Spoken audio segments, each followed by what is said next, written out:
మిత్రులారా,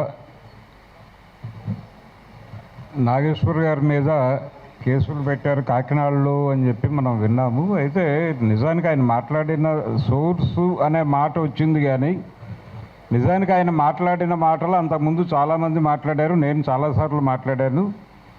అంటే నిజంగానే ఆ సీన్ని ఊహిస్తే, ఒకవేళ ఆ సీన్ని ఊహిస్తే అందులో ఏమాత్రమూ తప్పు లేదు.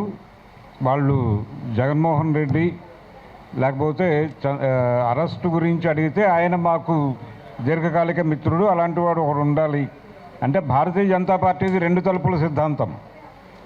వాళ్ళు ఫ్రంట్ డోర్లో ఉన్నవాడిని మేనేజ్ చేయడానికి, బ్యాలెన్స్ చేయడానికి బ్యాక్ డోర్లో ఒకరిని నుంచోబెట్టడం అనేది ఒక ప్రోగ్రాం.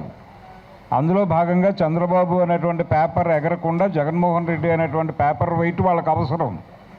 అందుకని అదే చెప్పాడు ఆయన, అదే చెప్పారని ఈయన చెప్పారు. అందులో ఏమాత్రము తప్పు లేదు, దానికి సారీ చెప్పాల్సినటువంటి అవసరం లేదు. రాజకీయ పరిశీలన చేస్తూ విశ్లేషణ చేసేటువంటి వాళ్ళు ఎవరైనా మాట్లాడేటువంటి మాటే.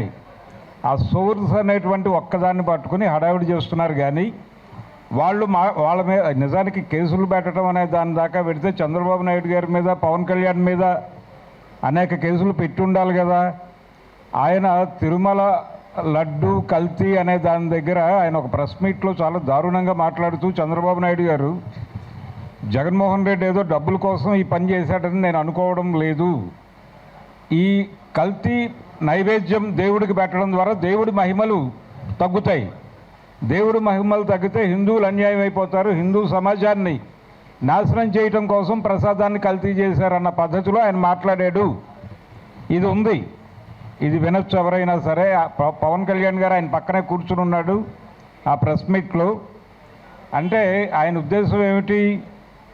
చాలా క్లియర్గా, అంటే జగన్మోహన్ రెడ్డి క్రైస్తవుడు కాబట్టి ఒక అడ్వాంటేజ్ తీసుకుని ఓవర్ యాక్షన్ చేశారు, అతిగా మాట్లాడారు. ఈ మాట్లాడటం అనే దాన్ని లోతుల్లోకి వెడితే ఆయన ఉద్దేశం ఏంటి, ఏం చెప్పదలుచుకున్నాడు ఆయన? ఈ దేశంలో రాజకీయ నిర్ణయాలు తీసుకునేటువంటి పదవుల్లోకి మైనారిటీలని తీసుకురాకండి అనేటువంటి ఒక సందేశాన్ని ఇవ్వదలుచుకున్నాడు చంద్రబాబు.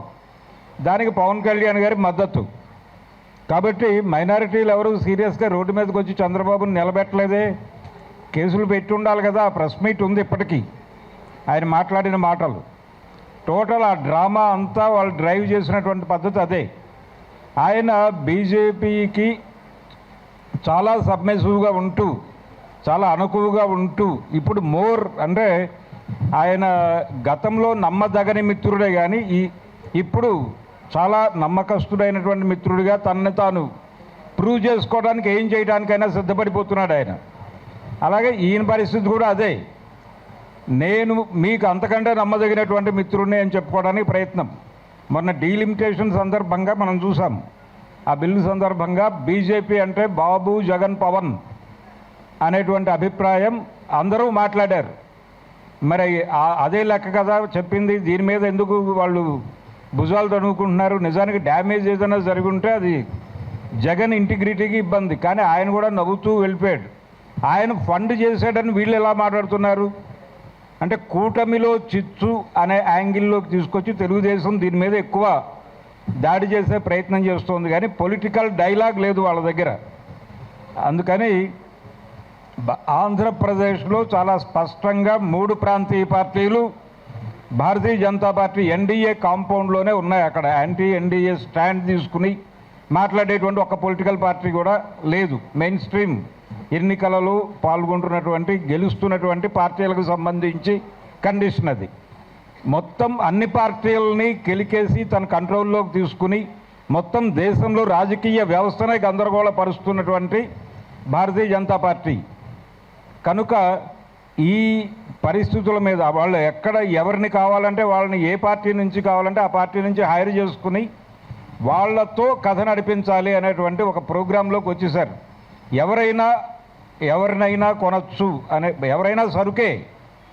మార్కెట్ ఎకానమీలో మనిషి సరుకుగా మారిపోతాడు. కాబట్టి ఇక్కడ రాజకీయ నాయకులు కూడా సరుకులే, రాజకీయ పార్టీలు కూడా సరుకులే అనే పరిస్థితికి తీసుకెళ్ళిపోయి చాలా దుర్మార్గమైనటువంటి రాజకీయం నడుపుతున్నారు. కాబట్టి కేసులు పెడితే వాళ్ళ మీద పెట్టాలి అందరూ. ఆయన మీద, నాగేశ్వర్ గారి మీద కేసులు పెట్టడం ఏమిటి, లేకపోతే అరెస్ట్ చేయడానికి ప్రయత్నం చేయటం ఏమిటి? దీన్ని సీరియస్గా ఖండించాల్సినటువంటి అవసరం ఉంది, సీరియస్గా వ్యతిరేకించాల్సిన అవసరం ఉంది. ఈ ధోరణిని అంటే ఒక నేరేటివ్ ఆల్రెడీ ఒక భయాన్ని క్రియేట్ చేశారు వీళ్ళు. గతంలో పోసాని కృష్ణమురళిని అరెస్ట్ చేసి తీసుకెళ్ళి ఒక 10 స్టేషన్లు తిప్పి ఆయనంతటా ఆయనే సరెండర్ అయిపోయే పరిస్థితి కల్పించారు. ఆ తర్వాత వర్మ గారిని అరెస్ట్ చేస్తారనో పుకారు పుట్టించారు. వచ్చారు, ఇక్కడ హడావిడి, ఆంధ్ర పోలీసులు వచ్చారు, వర్మను అరెస్ట్ చేస్తున్నారు అని ఒక హడావిడి క్రియేట్ చేసి ఫైనల్గా ఆయనకి నోటీసులు సర్వ్ చేసి వెళ్ళిపోయారు. ఇప్పుడు కూడా అలాంటి డ్రామానే నడుపుతూ మేము ఏవైనా చేయగలం, ఎవరైనా ఎక్కడికైనా వెళ్ళి ఏమైనా చేస్తున్నటువంటి పరిస్థితి ప్రపంచం మొత్తం మీద నడుస్తోంది. అంటే అమెరికా వాళ్ళు స్ట్రైట్గా వెళ్ళిపోయి ఒక దేశాధ్యక్షుడిని పట్టుకెళ్ళిపోయిన సందర్భం మనం చూసాం. అలాగే వాళ్ళు బిన్ లాడెన్ని చంపినా లేకపోతే ఇంకొకళ్ళని చంపినా ఎవరి పర్మిషన్లు లేవు, స్ట్రైట్ అవే వెళ్ళి దాడులు జరిపారు, ఈవెన్ సద్దాం హుస్సేన్ మీద కూడా. కనుక విస్పరింగ్ క్యాంపెయిన్ చేయటము, గుసగుసల ప్రచారం చేయటము, జనాల బుర్రల్లో వాళ్ళు అనుకుంటున్నది నాటటము, ఈ పుకార్లు పుట్టించడం అనే ప్రోగ్రాం అమెరికా నుంచి చంద్రబాబు నాయుడు వరకు అందరూ చేస్తున్నదే. సద్దాం హుస్సేన్ని చంపడానికి వాళ్ళు ఏం చెప్పారు? ఆయన దగ్గర ఏదో జీవరసాయన ఆయుధాలు ఉన్నాయని చెప్పి ప్రచారం చేసి ఆయన చంపేసి లేవని తెలిసిందని చెప్పారు. ఇది పరిస్థితి. కనుక ఇది చిన్న విషయంగా చూడటం కాదు. ఆయన అన్నదానిలో తప్పేమీ లేదు, వాస్తవమే మాట్లాడాడు. ఆయన సోర్స్ అనే మాట ఒక్కటి తీసేస్తే అది చాలామంది చాలా సందర్భాల్లో మాట్లాడిన మాటలే. ఆయన అక్కడికి చాలా సబ్మిసివ్గా, పద్ధతిగా, సంస్కారవంతంగా సారీ చెప్పారు. అయినప్పటికీ ఏదో అరెస్ట్ చేయొద్దని నేను ఆపానని పవన్ కళ్యాణ్ చెప్పడం, ఆవిడేమో